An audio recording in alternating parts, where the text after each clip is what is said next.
번째 주제 세션은 글로벌 AI 시티 구현을 주제로 세 분의 해외 연사분들께서 준비를 하고 계신데요. 첫 번째 연사는 세계 최고의 어반 AI 연구기관인 MIT 센서블 시티 랩의 어소시에이트 디렉터 파비오 두아르테님께서 기다리고 계십니다. 여러분의 큰 박수와 함께 환영해 보도록 하겠습니다. 큰 박수 보내주시죠.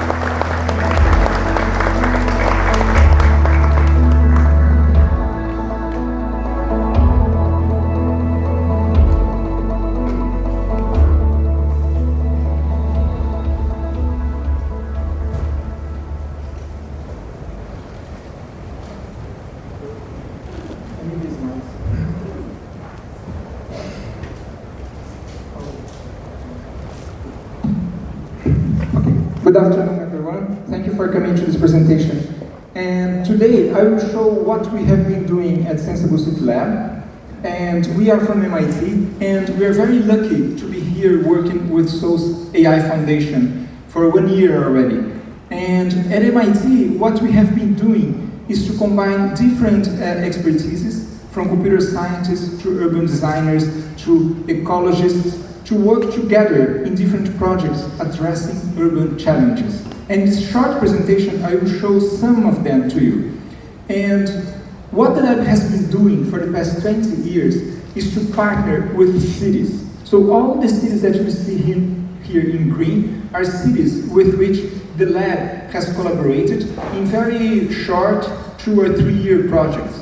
And in black, what we have is cities that have been working with the lab in permanent labs.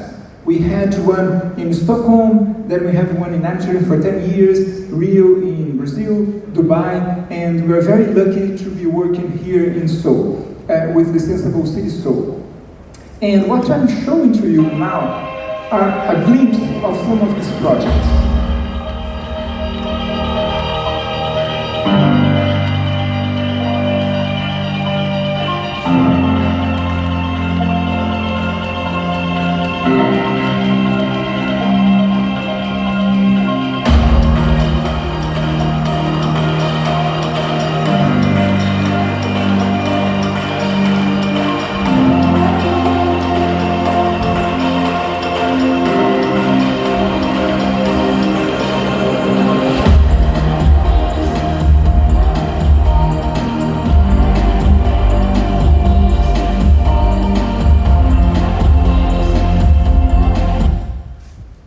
And I select to show you 3 projects from 3 different cities. And what's interesting, I think, is that the projects that I will show to you here, they show everything that you don't see on the background image. When we saw this beautiful video initially, we saw all these lights, all this technology, but we couldn't see people, we couldn't see trees, we couldn't see insects. And here is what we think that AI is the most powerful tool that we can have. It's not to create shiny new things, but to understand deeply the things that we live in our daily lives. And the first one is about heat in Dubai. So Dubai is very hot, much hotter than we have here in Seoul right now. And what's the easy solution? Let's put some AC. But what happens is that when we start using these technologies, we have these heat waves hitting cities all over the world.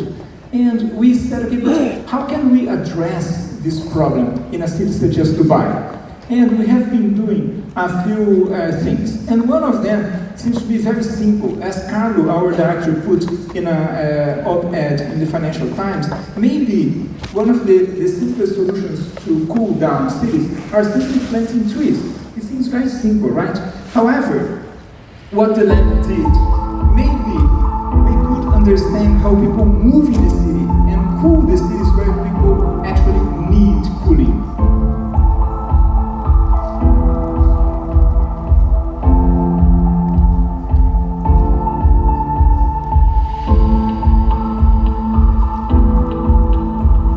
Calculated all the paths that pedestrians take from subway stations in Dubai, all the shortest paths, and then we calculated all the coolest paths. And then we could quantify the trade-off that you have as a pedestrian if you want to go faster or if you want to go more comfortably. And we saw that actually the difference is very small. What people don't have is enough information saying, look, you can go to your place, you don't need to deviate much if you take path B instead of the obvious shortest path A. So doing this analysis, we were able to show to Dubai that part of the solution to take the coolest path is already there. It's only a matter of giving the right information to people. The same thing about cooling, we said, okay, fine, but in the case of Dubai, we can take some indoor paths, but also we should be able to plant more trees. And Dubai has been doing a lot of efforts in planting more trees in the city. But we thought, okay, maybe we could quantify which trees have the coolest power in cities. So what we have been doing, oops, let me just go back one if possible, yes. So what we have been doing, we have been combining two technologies. One, using thermal imagery of all the trees in Dubai in different seasons, and then taking also laser scanning of the trees, so it's called LiDAR, because with this data we can see how dense the trees are, so how much shade they provide. And then combining this data, we can tell Dubai, look, of all these trees that you have available to plant, maybe these are the ones that you should select more frequently.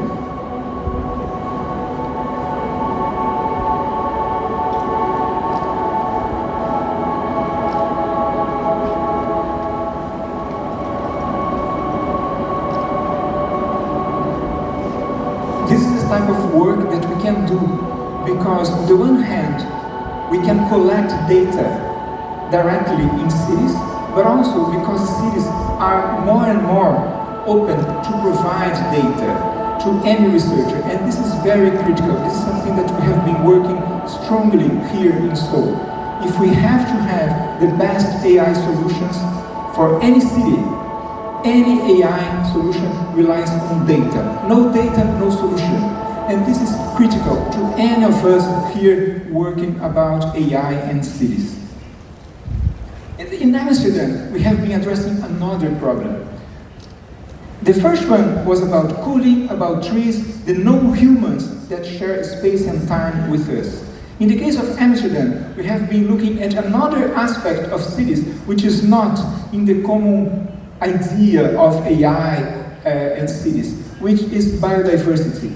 And in the case of Amsterdam, we said, okay, maybe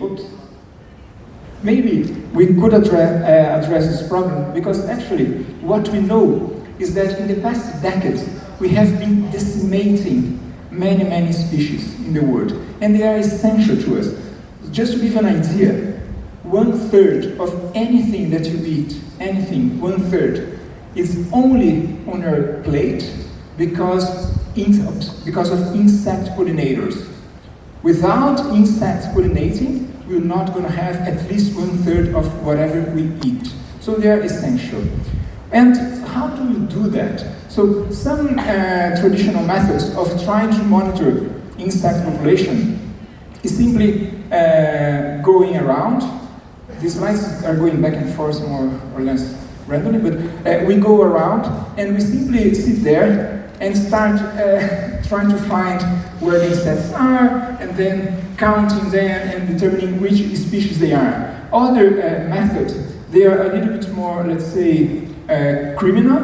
So they put this sticky trap, and then they stack, the insects come, and they are attached there, they die, and then you go there and you count how many dead insects, the species of dead insects, all the dead bodies that you find here. And we thought maybe we could use a better method, right? So what we have been doing, we are using computer vision and training massive data sets to simply go there, not simply very complicated, but go there and identify which species we have there.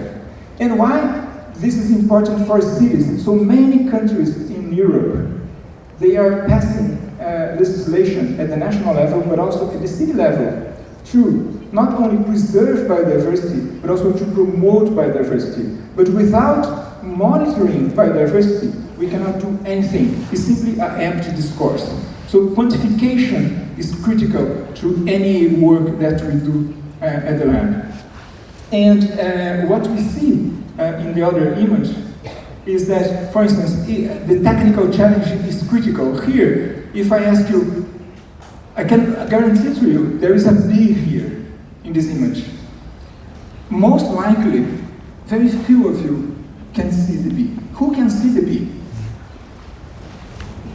Where? Right side on top. Yes, you found it. This is the bee.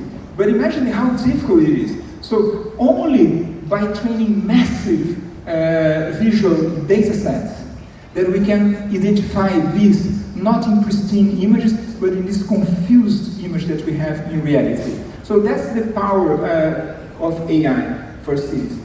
And I will go over what we're doing now with this project very quickly. This project we call Sensing Garden has become so important for many cities that we're not even aware of, is that the project is funded by Amsterdam, but also another city in Canada, and a real estate developer in the UK, because they look, if I would be forced to promote biodiversity, I want to know exactly how much I am damaging or how much I am promoting biodiversity in cities. Therefore, real estate companies and governments, both of them, they have this interest in common: how to guarantee urban diversity and how to promote urban diversity. But finally, I'd like to come to SO. And in SO, I will highlight only one of the projects that we have been doing. And this project is about walking. So when we see, again, when we see those beautiful images about digital cities and AI and cities, etc., we don't see something that we all feel daily, which is the condition of our sidewalks. Some of them are good, some of them are bad, some of them are inexistent. And how to measure that, how to map the sidewalks? What we have been trying to do is, okay, look, when we think about sidewalks, it's not only a matter of yes or no, but each sidewalk, they have different conditions. And for different bodies, so if I'm there with a stroller, or if I'm on a wheelchair, or if I'm blind, or if I'm very small or very fat, the way that I navigate this space matters.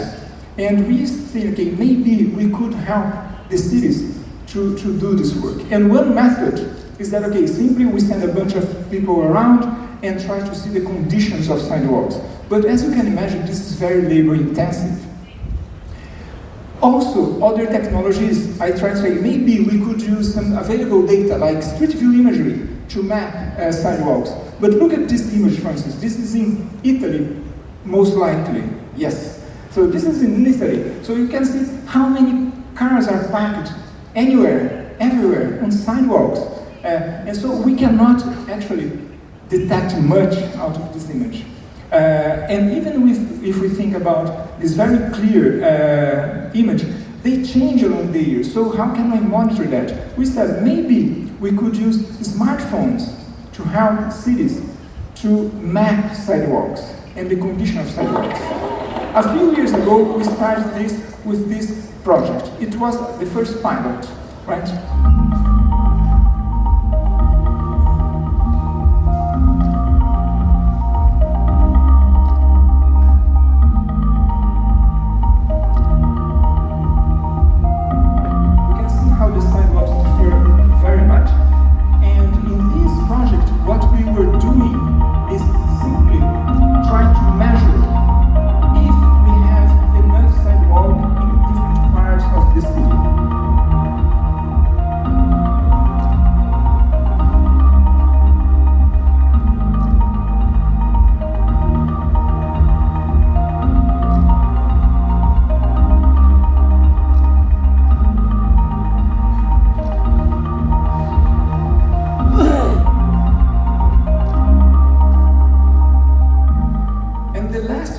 Is what triggered our collaboration with this project in Seoul called Open Walks is the crowdsourcing aspect of that. So not only we could go there with some technicians and measure sidewalks, but we could add a few layers to that.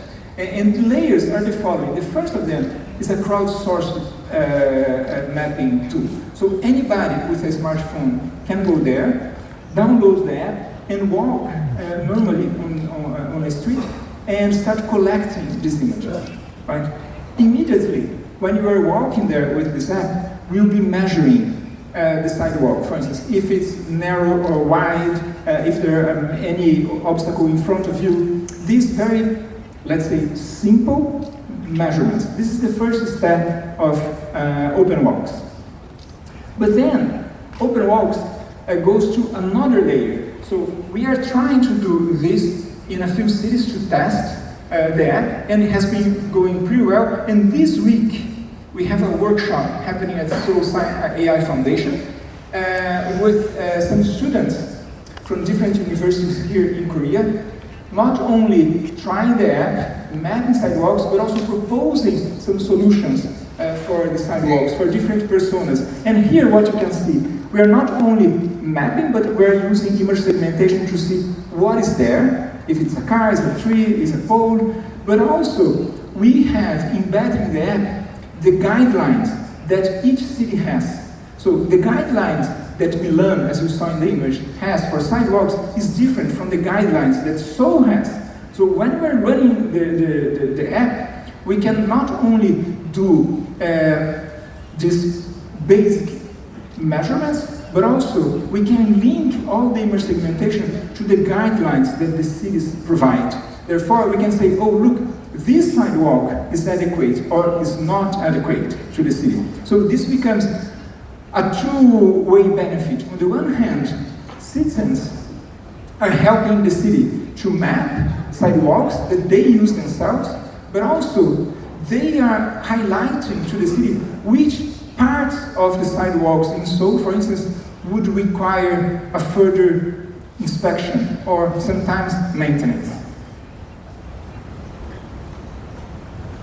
This work that we have been doing, we are starting with Seoul, and we have some data for pilots in other cities. So again, what is important for this work, as our colleagues from Tokyo mentioned, is that sometimes we find solutions in one city that if we can prove that these ideas can be also useful for other cities, we should do. It will be only about this network of cities that we will improve our cities globally. But also, importantly, when we think about AI, let's not think in a long-term future. Let's not think about something that's out there. No, it's here. Open the door. We are living in a city that needs us, that needs AI. And it's only by addressing these problems that we will make any difference.